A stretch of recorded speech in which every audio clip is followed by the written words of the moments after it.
നമസ്കാരം, കൗമുദി മൂവീസിലേക്ക് സ്വാഗതം. Lady with the wings എന്ന സിനിമയുടെ സംവിധായകയും നിർമ്മാതാവും ഗാനരചയിതാവും മെയിൻ ക്യാരക്ടറും ഒക്കെ ആയിട്ടുള്ള ഒരു സകലകലാ വല്ലഭ എന്ന് വിശേഷിപ്പിക്കാവുന്ന സോഫി ടൈറ്റസ് ആണ് നമ്മോടൊപ്പം ചേരുന്നത്. നമസ്കാരം. നമസ്കാരം. ഈ ഒരു പേര് തന്നെ വളരെയധികം ഒരു വെറൈറ്റി ആയിട്ടുള്ള പേരാണ്, ലേഡി വിത്ത് ദ വിങ്സ്. ആ പേരിലേക്ക് എത്തുന്നത് എങ്ങനെയായിരുന്നു? First of all thanks for having me here. Lady with the wings എന്ന് പറഞ്ഞാൽ ആക്ച്വലി ഒരു വിമൻ എംപവർമെന്റ് ആണ് this concept. Actually I have to say something to the women. Actually if given a chance on the rooftop of a house, I want to speak it out, that scream and say that this is what you are supposed to do. Lady with the wings കുറച്ച് പേര് എന്നോട് ചോദിച്ചോണ്ട് why the lady with the wings വരുന്നില്ല, അല്ലെങ്കിൽ lady with the wings എന്തുകൊണ്ട്, why what is speciality for the? Actually the is very important. Lady represent all women, ഈ ഒരു കസ്റ്റത്തിന്റെയോ ഒരു സ്റ്റേറ്റിന്റെയോ അല്ല, it's a universal thing. Lady, she is representing a universal thing, and the wings represent her skill, her aspirations, her ambitions.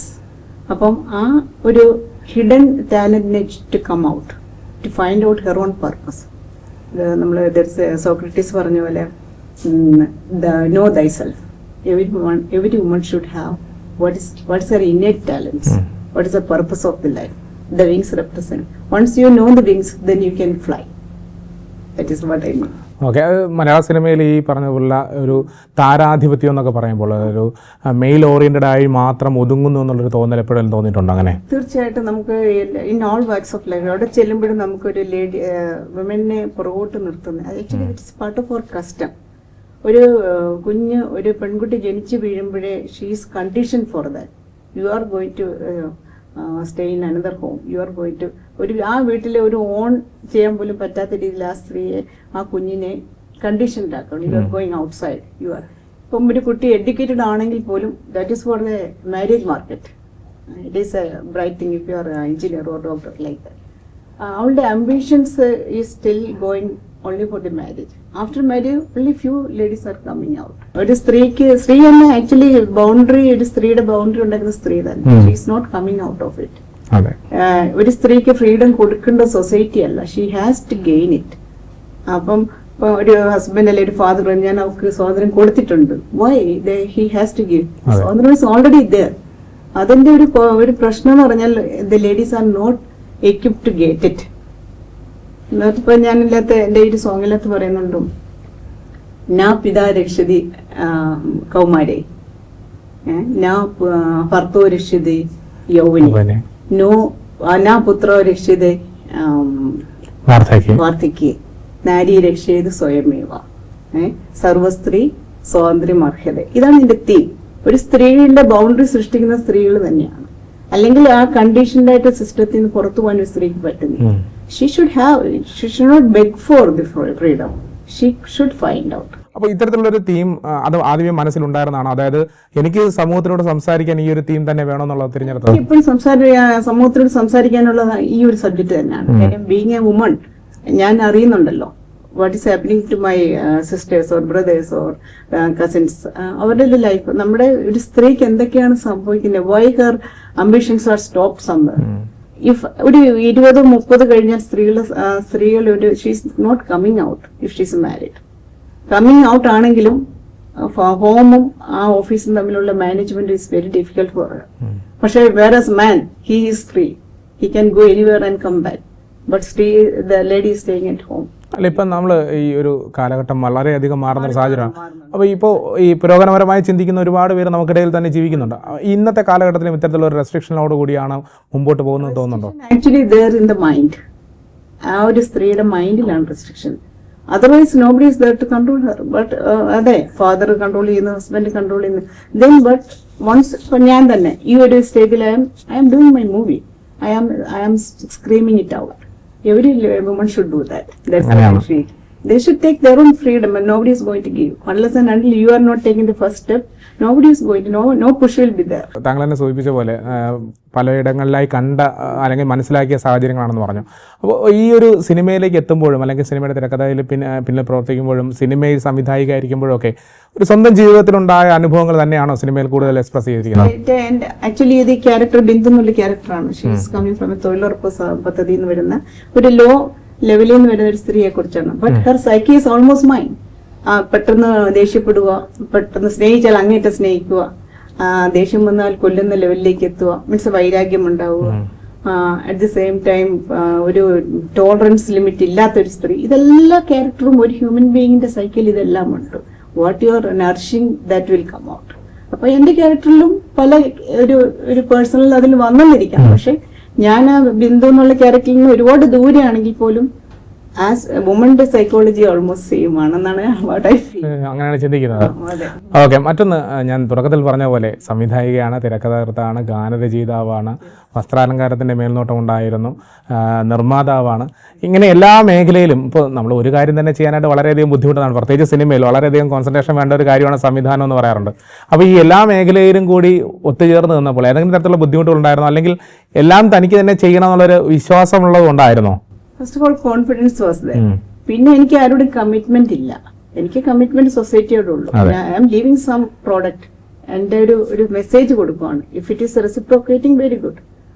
Anyway എനിക്ക് commitment ഇല്ലാത്തൊരു ഫ്രീഡമാണ്. Means I should be successful or failure, I don't think about it. Once I'm releasing my stuff, ഒരു message യൂണിവേഴ്സിൽ കൊടുക്കുമ്പോൾ യൂണിവേഴ്സിൽ reciprocate. So if it is plus or minus, it's the audience, അവരാണ് decide ചെയ്യുന്നത്. പക്ഷെ ഞാൻ ന്യൂട്രലാണ്. I'm not thinking about failure or success. I'm neutral. അല്ല, ഇതിൽ ഏത് വിഭാഗമായിരുന്നു കുറച്ച് ടഫ് എന്ന് തോന്നിയതായിരുന്നു? ടഫ് എന്ന് പറഞ്ഞാൽ ഇത്രയും ഒരു ക്രൂവിനെ സ്വന്തമായിട്ട് മാനേജ് ചെയ്യുക when you are behind the camera. അപ്പൊ ചില കാര്യങ്ങൾ നമ്മൾ ഉദ്ദേശിക്കുന്ന ക്യാമറയെ നോക്കാൻ പറ്റത്തില്ല. അപ്പൊ ആ സമയത്ത് നമ്മൾ ഇതെടുക്കും, ടേക്ക് ഇറ്റ് ഫോർ ഗ്രാൻഡഡ്. ഈ ഒരു ക്ലോസപ്പ് ഉണ്ടാവും, ഈ ഒരു ഓവർ ദി ഷോൾഡർ ഉണ്ടാവും എന്നൊക്കെ നമ്മൾ പ്രതീക്ഷിക്കും. ചിലപ്പോൾ പിന്നെ കാണുമ്പോൾ ഉടനെ അടുത്ത മേക്കപ്പിൽ, കാര്യം 1 man ഷോ ആയിരുന്നു കൂടുതലും. അടുത്ത മേക്കപ്പിലോട്ട് റെഡി ആയി കഴിഞ്ഞ് പിന്നെ ആയിരിക്കും നമ്മൾ കാണുന്നത് there is some problem over. പിന്നെ അത് റെക്ടിഫൈ ചെയ്യണം. Challenges was there, but I was enjoying every bit of it. Cinema അങ്ങനെയാണ് ആസ്വദിക്കാൻ കഴിഞ്ഞ ഒരു സാഹചര്യം കൂടിയായിരുന്നു. അല്ലെ, childhood onwards I feel I'm born for this. പക്ഷെ എനിക്ക് അതിന് വീട്ടിൽ നിന്ന് ഒരു സപ്പോർട്ട് കിട്ടാതെ, ഓൺലി സ്റ്റഡീസ്. ഞാൻ കെമിക്കൽ എഞ്ചിനീയർ ആണ്. ആ ഒരു ലെവലിലേക്ക് പോയതുകൊണ്ട് once I secured my life, then I came for this. വൺസൈലും വരും എനിക്ക് ഉറപ്പുണ്ടായിരുന്നു. തീർച്ചയായും അതിനാണ് ചോദിക്കാൻ വന്നത്. ഈ സിനിമയുമായി ബന്ധപ്പെട്ട ഇപ്പോൾ ഈ കാര്യങ്ങളെല്ലാം കൈകാര്യം ചെയ്യണമെങ്കിൽ ഒരു ബാക്ക്ഗ്രൗണ്ട് ഉണ്ടാവണം എന്നുള്ള ധാരണയുണ്ട്. അപ്പോൾ സിനിമയുമായി ബന്ധപ്പെട്ട ഒരു ബാക്ക്ഗ്രൗണ്ട് ഉണ്ടായിരുന്നു. എങ്ങനെയാണ് ബാക്ക്ഗ്രൗണ്ട്? ഞാൻ പണ്ട് മുതലേ സ്റ്റോറീസ് എഴുതും, കവിതകളും സ്റ്റോറീസ് എഴുതും. കുറേ മാഗസിനിൽ, ഗൾഫ് മാഗസിനുകളിൽ, നാട്ടിലെ മാഗസിനിൽ, കോളേജ്, യൂണിവേഴ്സിറ്റി ലെവലിലൊക്കെ ഞാൻ ആക്ട് ചെയ്തിട്ടുണ്ട്. ഡ്രാമാസ് സ്വന്തമായിട്ട് ഉണ്ടാക്കിയിട്ടുണ്ട്. എന്നല്ലാതെ ഒരു സിനിമയിലേക്കുള്ള അപ്രോച്ച് ഈ റീസെന്റ് ആണ് തുടങ്ങിയത്. പിന്നെ എന്റെ അങ്കിള് പി സ്റ്റാൻലി, തൂവാനത്തുമ്പികളുടെ producer, he was my uncle. അപ്പൊ ഞാൻ എന്റെ ആദ്യത്തെ സ്ക്രിപ്റ്റ് കൊണ്ട് കാണിച്ചത് അങ്കിളിനെയാണ്. പുള്ളി കുറെയൊക്കെ സ്ക്രിബിൾ ചെയ്ത് കുറെ okay this is need, this is not needed എന്നൊക്കെ പറഞ്ഞ് എന്റെ തന്നു. ദെൻ അഗെയിൻ ഞാൻ അങ്കിളിലേക്ക് പോയി. വീണ്ടും ചെല്ലുമ്പോൾ ഞാൻ സ്ക്രിബിൾ എഴുതിയത് കളയാതെ വീണ്ടും അതും കൊണ്ടാണ് പോകുന്നത്. അങ്കിൾ വെച്ച് why you are keeping it? I said this is what I want to speak. ഈ ഒരു എനിക്ക് സംസാരിക്കേണ്ടത് കളയാൻ പറ്റത്തില്ല. But he was a strong force behind me. Uncle ഇപ്പോൾ 9th മരിച്ചു. എന്നെ വഴിയിൽ ഇട്ടിട്ട് പോയ പോലെ എനിക്ക് തോന്നുന്നു. Because there was somebody who can understand me, he can talk. അപ്പൊ ആ ഒരു അവസ്ഥയിലായിരുന്നു. ഓക്കെ, ഈ പറഞ്ഞ പോലെ ഈ തിരക്കഥ കൊണ്ട് കാണിച്ചു എന്ന് പറഞ്ഞു. സ്ക്രിപ്റ്റ് ഫസ്റ്റ് സ്ക്രിപ്റ്റ് ആയിരുന്നോ ഇത്? അല്ല, സെക്കൻഡ് സ്ക്രിപ്റ്റ്. അത് ഞാൻ എഴുതിയ ഒരു 3 years എടുത്തൊരു സ്ക്രിപ്റ്റ് റെഡി ആക്കിയിരുന്നു. അതൊരു കോർപ്പറേറ്റ് വേൾഡിന്റെ ഒരു ലേഡിയുടെ കഥയാണ്. അപ്പൊ എന്റെ കയ്യിൽ ഇത് നിൽക്കില്ല ഞാൻ പ്രൊഡ്യൂസ് ചെയ്യുമ്പം. എന്റെ അപ്പൊ ഒരു കുറച്ചുകൂടെ ലോ പ്രൊഫൈൽ ചെയ്യാം എന്ന് വിചാരിച്ചു വന്നെങ്കിലും it has 2 hours plus 10 minutes ഉണ്ട്, 6 songs ഉണ്ട്. സ്റ്റോറി ഈസ് സ്ട്രോങ്, ബട്ട് ഞാൻ എൻ്റെ ഒരു കോൺടെസ്റ്റ് മാറ്റിയെടുക്കും. സെക്കൻഡ് സ്ക്രിപ്റ്റ് ആണ് ഞാൻ അങ്കിളിലേക്ക് കൊണ്ടുവന്നത്. First script still there with me. ഈ സിനിമയുമായി ബന്ധപ്പെട്ട ബിന്ദു എന്ന കഥാപാത്രം ഒരു ഫാമിലി ഡ്രാമ ആണെങ്കിൽ കൂടി അതിനകത്തൊരു ക്രൈം എലമെന്റ് കൂടി കടന്നു വരുന്നുണ്ട്. അപ്പോൾ ഈ ഒരു 2 ലോകങ്ങളാണ്, ഫാമിലി ഡ്രാമ, ക്രൈം എലമെന്റ് എന്ന് പറയുന്നത്. ആ 2 ലോകങ്ങൾ എങ്ങനെയാണ് കൂട്ടിച്ചേർത്തത്? Actually reality 2 ലോകങ്ങളുണ്ട്. നമ്മുടെ ഒരു ലൈഫിന്റെ ഒരു ഹിസ്റ്ററി നോക്കിയാൽ ഇപ്പം ബൈബിളിൽ പറയുന്ന ഹാബേൽ, കൈൻ ഹാബേലിനെ കൊല്ലുന്നു.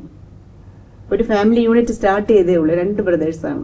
അവിടെ സ്റ്റാർട്ടഡ് ക്രൈം.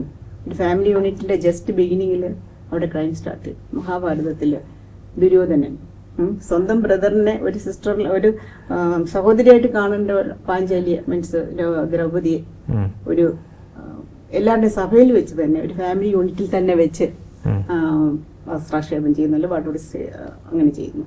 അപ്പം ഈവൻ അബ്രഹാം സ്വന്തം മകനെ കുരി കഴിക്കാൻ കൊണ്ടുവന്നു.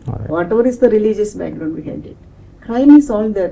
നമ്മുടെ എല്ലാ സൈക്കിളും ക്രൈമും ഉണ്ട്, ലവും ഉണ്ട്. ആ മൊമെന്റിൽ എന്താണ് പുറത്തു വരുന്നതെന്ന് ഡിപ്പെൻഡ്സ് അപ്പോൺ യുവർ പാറ്റേൺ, നമ്മുടെ സൈക്കിളിലുള്ള പാറ്റേൺ അനുസരിച്ച്. So it is both sides of the coin. Love is there, at the same time crime is there. It is intricated, it is totally combined. അല്ല, ഞാൻ ചോദിക്കാൻ കാരണം ഈ കാഴ്ചക്കാരുടെ ഒരു സൈക്കോളജിയും കൂടെ ഉണ്ട്. ഈ ഫാമിലി ഡ്രാമ ഇഷ്ടപ്പെടുന്നവരും ക്രൈം ത്രില്ലർ ഇഷ്ടപ്പെടുന്ന ആൾക്കാരും ഉണ്ട്. അപ്പോൾ ഈ രണ്ട് പ്രേക്ഷകരെയും തൃപ്തിപ്പെടുത്താനുള്ള ഒരു ശ്രമമായിരുന്നു എന്നുള്ളതാണ്. ഇപ്പം നമ്മൾ കോവിഡ് ടൈമിൽ ആളുകൾ കൂടുതൽ കണ്ടത് ക്രൈമാണ് അല്ലേ. ഒരുപാട് വെസ്റ്റേൺ ക്രൈം ത്രില്ലേഴ്സ് ഒക്കെ കാണാനുള്ള ചാൻസ് കിട്ടി അല്ലേ. അപ്പോഴും പീപ്പിൾ ആർ എൻജോയിങ് ക്രൈം.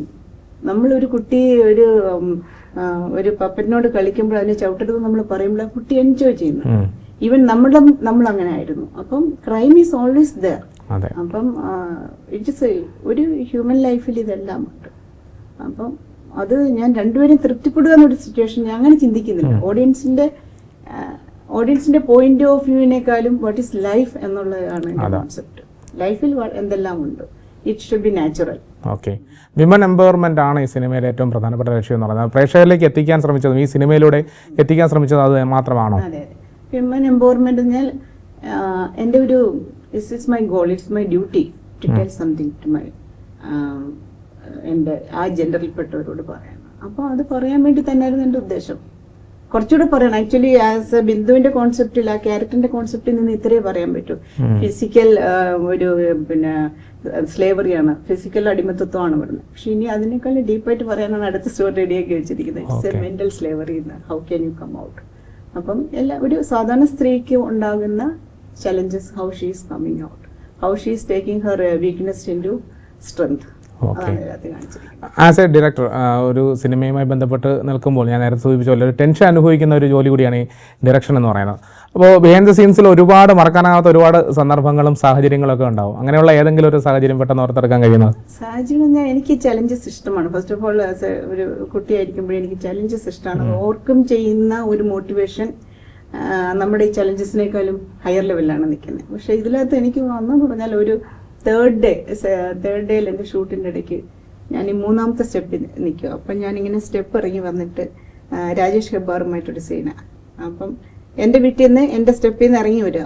അപ്പം ഞാനിങ്ങനെ ഇറങ്ങി വന്ന ഫസ്റ്റ് സീൻ എടുത്തു കഴിഞ്ഞപ്പം ക്യാമറമാൻ പറഞ്ഞു to adjust the height you should take heeled shoes. അപ്പം ഞാനൊരു പെൻസിൽ ഷൂ ഉള്ള മനസ്സൊരു നല്ല ഹീലുള്ള ഒരു ഷൂസ് ഇട്ടുണ്ടായിരുന്നു. അപ്പോൾ ആ ഷൂസ് ഇട്ടുകൊണ്ട് വരുമ്പോൾ എനിക്ക് സ്റ്റെപ്പിൽ നോക്കാതെ ഇറങ്ങാൻ പറ്റുന്നില്ല, കാരണം it is A pointed.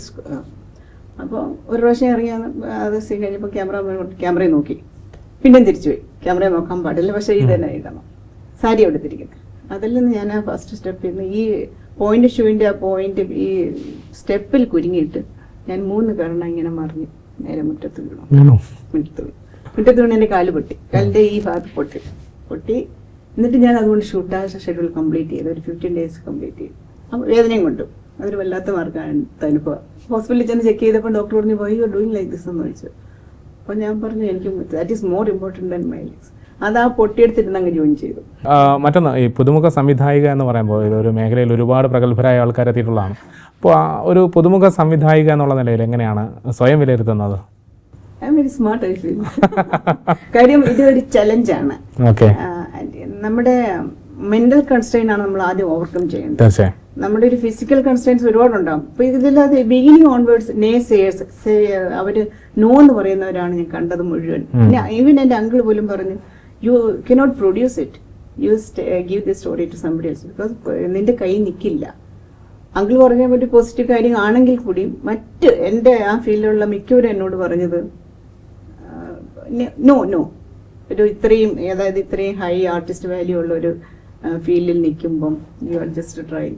But എൻ്റെ ഒരു മാർക്ക്, ഇഫ് ഇറ്റ് ഈസ് ഒരു പ്രോമിനന്റ് മാർക്ക് ആയാലും ചെറിയ മാർക്കല്ല, I want to leave it to the world. അത് ഇറ്റ് ഈസ് വേൾഡ് എങ്ങനെ എടുക്കട്ടെ, ഐ ഡോണ്ട് മൈൻഡ്. ഇപ്പൊ എനിക്ക് എന്റെ റിസൾട്ടിനെ കുറിച്ച് ഞാൻ ബോധേഡല്ലെങ്കിൽ I don't mind whatever I'm doing. തീർച്ചയായും സിനിമയിൽ നമ്മൾ നേരത്തെ പറഞ്ഞ പോലെ ബിന്ദു എന്ന് പറയുന്ന കഥാപാത്രത്തിലൂടെ പറയാൻ ഉദ്ദേശിക്കുന്നത് നേരത്തെ താങ്കൾ തന്നെ സൂചിപ്പിച്ച പോലെ സ്വാതന്ത്ര്യം അല്ലെങ്കിൽ എക്കോണമിക് ആയിട്ടുള്ള അല്ലെങ്കിൽ സാമ്പത്തികമായിട്ടുള്ള ഒരു മുന്നേറ്റം ഉണ്ടാകണം എന്നുള്ളത് അത് എല്ലാ സ്ത്രീകൾക്കും ഉണ്ടാകും, എല്ലാവർക്കും ഉണ്ടാകേണ്ട ഒരു കാര്യം തന്നെയാണ്. അപ്പോൾ ഈ ഒരു കാര്യത്തിൽ വ്യക്തിപരമായുള്ള ഒരു അഭിപ്രായം എന്താണ് സിനിമയിൽ ആ ഒരു ആശയം പങ്കുവയ്ക്കുമ്പോഴും? എന്തുകൊണ്ടാണ് ഞാനിപ്പോൾ ആലോചിക്കുന്നത്, എന്തുകൊണ്ടാണ് സ്ത്രീകൾ മുമ്പോട്ട് വരാത്തത്? ഫസ്റ്റ് ഓഫ് ഓൾ അവർക്ക് ഫിനാൻഷ്യൽ ഫ്രീഡം ഇല്ല. Once you are staying on your own legs you can dream, you can think about what next. ഇപ്പോൾ if you are depending on somebody else, maybe husband, maybe father or brother or the family, you cannot out of the box, you cannot think. നമ്മൾ financial stability you stay.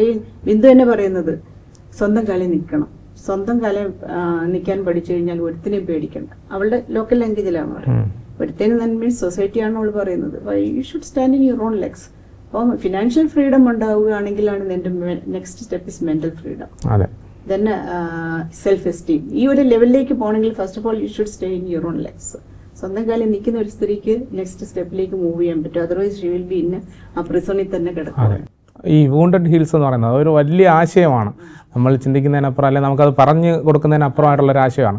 ആ ആശയത്തെ ഈ സിനിമയിലേക്ക് എത്തിച്ചത് എങ്ങനെയാണ്? അതായത് wounded healer എന്ന് പറയുന്നതും വൺസ് ഒരു വൂണ്ട് ആകുമ്പോഴാണ് ഈ തിങ്ക് അബൌട്ട് നമ്മൾ ഇൻവേർഡിലേക്ക് നോക്കുന്നത്, അകത്തേക്ക് നോക്കുന്നത് നമുക്കൊരു വൂണ്ട് വരുമ്പോഴാണ്. അതർവൈസ് നമ്മൾ ഇങ്ങനെ ലോകത്തിന്റെ ഒരു ഓട്ടപ്പാച്ചിൽ ഇങ്ങനെ പോയിക്കൊണ്ടിരിക്കും. സോ ഈ this wound when comes when especially it bleeds. ഇതിനകത്തൊരു ഡയലോഗ് തന്നെ ഉണ്ട്, when the wound is especially bleeding, you can only resurrection.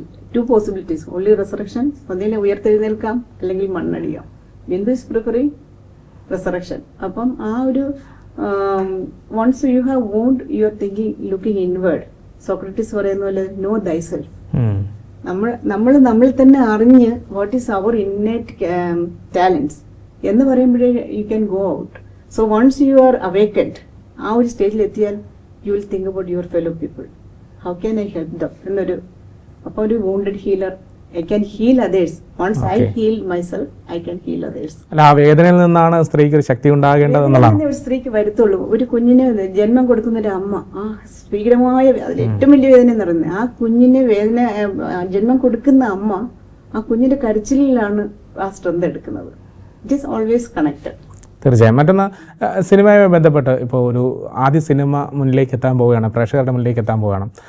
ഒരുപാട് ആൾക്കാർ സ്വാധീനം ചെലുത്തിയിട്ടുണ്ടാകും. നേരത്തെ സൂചിപ്പിച്ച പോലെ ഒരു ബാക്ക്ഗ്രൗണ്ട് വലുതായി ഇല്ലെങ്കിൽ കൂടിയും സിനിമയിൽ സ്വാധീനിച്ച സിനിമകളോ അല്ലെങ്കിൽ സംവിധായകരോ അങ്ങനെ എന്തെങ്കിലും ഉണ്ടോ?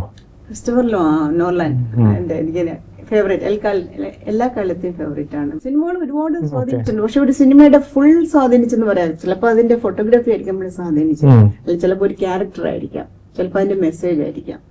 ഞാൻ എൻ്റെ കുഞ്ഞുനാൾ മുതലേ ഒരു സിനിമയുടെ ആരാധികയാണ്. പക്ഷെ I came little bit late, but I don't think time is an illusion.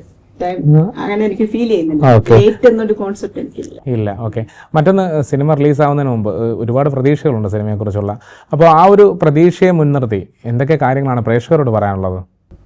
പ്രേക്ഷകരോട് പറയാനുള്ളത് യു ക്യാൻ റിലേറ്റ്. പ്രത്യേകിച്ച് ഒരു പിന്നെ മിഡിൽ ക്ലാസ് അല്ലെങ്കിൽ ഒരു താഴ്ന്ന ഒരു പിന്നെ ലേബർ ക്ലാസ്സോ മിഡിൽ ക്ലാസ്സോ ഒരു ഹയർ സൊസൈറ്റി എല്ലാ ലേഡീസിനും റിലേറ്റ് ചെയ്യാനുള്ള ഒരു മെസ്സേജാണ് ഞാൻ ഇതിനകത്ത് കൊടുത്തിരിക്കുന്നത്. You can see and relate. I can find ഓരോരുത്തരുടെ ജേർണി ഡിഫറെന്റ് ആണെങ്കിലും അവരുടെ ഓരോ സ്റ്റെപ്പ് ഇത് ഓരോ ഫസ്റ്റ് സ്റ്റെപ്പ് ഈസ് സെയിം. അവരുടെ കോണ്ടസ്റ്റ് ഡിഫറെന്റ് ആണെങ്കിലും ഒരു സ്ത്രീയുടെ സ്റ്റോറിയാണ് മറ്റൊരു സ്ത്രീ. ഞാൻ അനുഭവിക്കുന്ന ഒരു കോണ്ടസ്റ്റ് ആയിരിക്കത്തില്ല ഒരു പിന്നെ അമേരിക്കയിലുള്ള ഒരു ലേഡി അനുഭവിക്കുന്നത്. പക്ഷെ അവരുടെ സ്റ്റോറി സെയിം ആണ്. അതാണ് എൻ്റെ ഒരു തീം. ഓക്കെ. അപ്പോൾ ഇത് ഒരു തുടക്കം മാത്രമാണ്. ഇനി വരാനിരിക്കുന്ന പ്രോജക്റ്റുകൾ ഏതൊക്കെയാണ്? സൈമിൾട്ടേനിയസ്ലി 2 പ്രോജക്റ്റ് ഞാൻ. ഒന്ന് ഒരു ക്രൈം ത്രില്ലറാണ്. അനദർ വൺ എൻ്റെ അങ്കിളിൻ്റെ ഒരു സ്റ്റോറി അങ്കിളിൻ്റെ ഞാൻ പറഞ്ഞ പി സ്റ്റാൻലി പുള്ളി എന്നോട് പറഞ്ഞിട്ട് നീ ഷുഡ് ഡു ദിസ് എന്ന് പറഞ്ഞിട്ട് ചെറുകഥയാണ് തന്നിരിക്കുന്നത്. അത് ഞാൻ ഒരു ആക്ച്വലി അങ്കിൾ മരിച്ചും കൂടെ കഴിഞ്ഞപ്പോൾ ഐ ഹാവ് ഡെഡിക്കേഷൻ. സോ ഒരു 50 years ബാക്കുള്ള ഒരു സ്റ്റോറി. അതൊരു ഫാമിലി ഡ്രാമ, പിന്നെ ഒരു ക്രൈം ത്രില്ലർ. ഇതിനാണ് 2 സൈമിൾട്ടേനിയസ്ലി കൊണ്ടുപോകും. ഓക്കെ. ഈ സിനിമകളിൽ ഏത് ജോണറാണ് ഇഷ്ടം? ക്രൈം ത്രില്ലറാണോ ഫാമിലി ഡ്രാമയാണോ? ഏതാണ് കൂടുതൽ സ്വാധീനിക്കുന്നത്? എല്ലാത്തിലും സൈക്കോളജിക്കൽ ഒരു എലമെന്റ് ആണ് എല്ലാത്തിലും വരുന്നത്. അതിനകത്ത് എല്ലാ ഇമോഷൻസും ഒരു ഹ്യൂമൻ ബീങ്ങിന്റെ എല്ലാ ഇമോഷൻസും വരണമെന്ന് തന്നെ എൻ്റെ അഭിപ്രായം. Love, hatred, revenge, final awakening, ഇതെല്ലാം വരുന്ന നമ്മളൊരു ഡ്യുവാലിറ്റി ഇല്ലാത്തൊരു അവസ്ഥയിലെത്തും. ഓക്കെ, ആ അവസ്ഥയിൽ എത്തുന്നവരെ ഒരു ജേർണിയാണ്. അപ്പം അതാണ് ഐ വോണ്ട് ടു റെപ്രസെന്റ്. തീർച്ചയായും ഒരു സിനിമ പ്രവർത്തക എന്നുള്ള നിലയിൽ, സംവിധായകൻ എന്നുള്ള നിലയിൽ, സ്ക്രിപ്റ്റ് റൈറ്റർ എന്നുള്ള നിലയിൽ ഒരു കാര്യം കൂടി ചോദിക്കാനുള്ളത്, ഈ സിനിമ എന്ന് പറയുന്നത് ഇപ്പോൾ നമ്മൾ പലപ്പോഴും കാണാറുള്ളത് കൊമേഴ്ഷ്യൽ വിജയം എന്നുള്ളതാണ്. ഈ എത്ര കോടി കളക്ട് ചെയ്തെന്നൊക്കെയാണ്. ഒരു കൊമേഴ്ഷ്യൽ വിജയത്തിലുപരിയായി സിനിമ എന്ന് പറയുന്നത് നേരത്തെ സൂചിപ്പിച്ച പോലെ ആൾക്കാരുമായി സംവേദനം ചെയ്യാനുള്ള ഒരു മാർഗം കൂടിയാണ് എന്നുള്ളൊരു ബോധമുണ്ടോ, അല്ലെങ്കിൽ അങ്ങനെയുള്ള ആശയം കൂടി പങ്കുവയ്ക്കുന്നുണ്ടോ? തീർച്ചയായിട്ടും അത് സൊസൈറ്റിക്ക് എന്ത് നമ്മൾ ചെയ്താലും സൊസൈറ്റിക്ക് വേണ്ടിയായിരിക്കും. ഒരു വാല്യൂ അഡീഷൻ ഇല്ലാതെ നമ്മൾ എന്ത് ചെയ്യാലും, ഇപ്പോൾ കൊമേഴ്ഷ്യൽ ആയാലും എന്തുമായാലും വാല്യൂ അഡീഷൻ ഇല്ലാതെ നത്ത് is lifeless. There should be A value in life. തീർച്ചയായും. ഏതായാലും വരാൻ പോകുന്ന പ്രോജക്റ്റുകൾക്കും എല്ലാവിധ ആശംസകളും, റിലീസിനൊരുങ്ങുന്ന സിനിമയ്ക്കും ആശംസകൾ നേരുന്നു. വലിയൊരു വിജയമായി തീരട്ടെ. കൂടുതൽ മനോഹരങ്ങളായ വ്യത്യസ്തങ്ങളായ ചിത്രങ്ങൾ നമുക്ക് കാണാൻ കഴിയട്ടെ. നമ്മുടെ ഒപ്പം ചേർന്നതിന് വളരെയധികം നന്ദി. Thank you so much.